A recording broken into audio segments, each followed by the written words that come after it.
Здравейте, хора!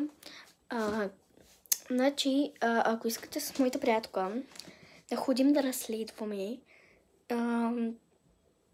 едно място, което е в смисъл такова тихо, такова за духове, смисъл може да има, и там да го разследваме. Ако искате, просто ми пишете в коментарите.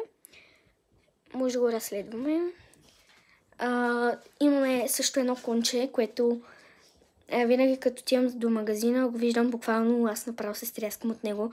Много е крипи, малко има по него кал. Много е крипи, просто не знам. И не знам откъде е това конче, откъде се е взел. Къщата не е наша, на жена си я прави вече. Но мислим там да разследвам, обаче моята приятелка, тъй като аз тук не живея, просто съм на село. И тя идва само един път тук.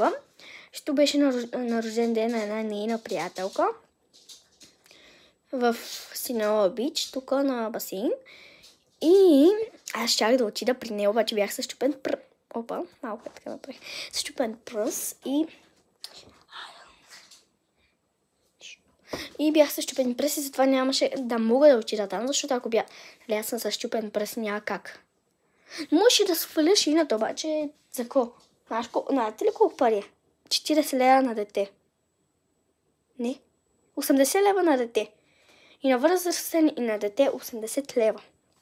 Не знам, но да. И може да, и тя беше тук дошла, обаче не бяхме се сечили да правим така. Обаче ние ще направим и ще снимаме видео. Да. Но не знам дали ще ни дадат първо на първо да влезем в тази къща.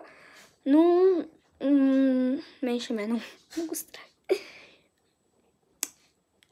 Ужасно много е страшно, защото в смисъл къщата, това конче, като го видях просто. Аз днеска минах даже.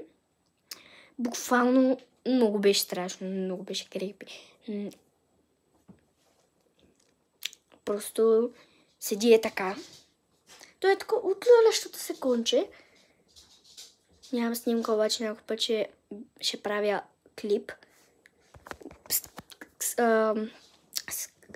Смисъл ще е скрито как правя клип, защото така да правя клипи да се разклоним по улиците, тия ще викат тая луда.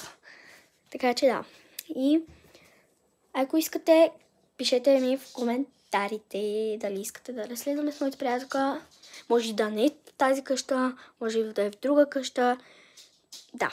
И чао!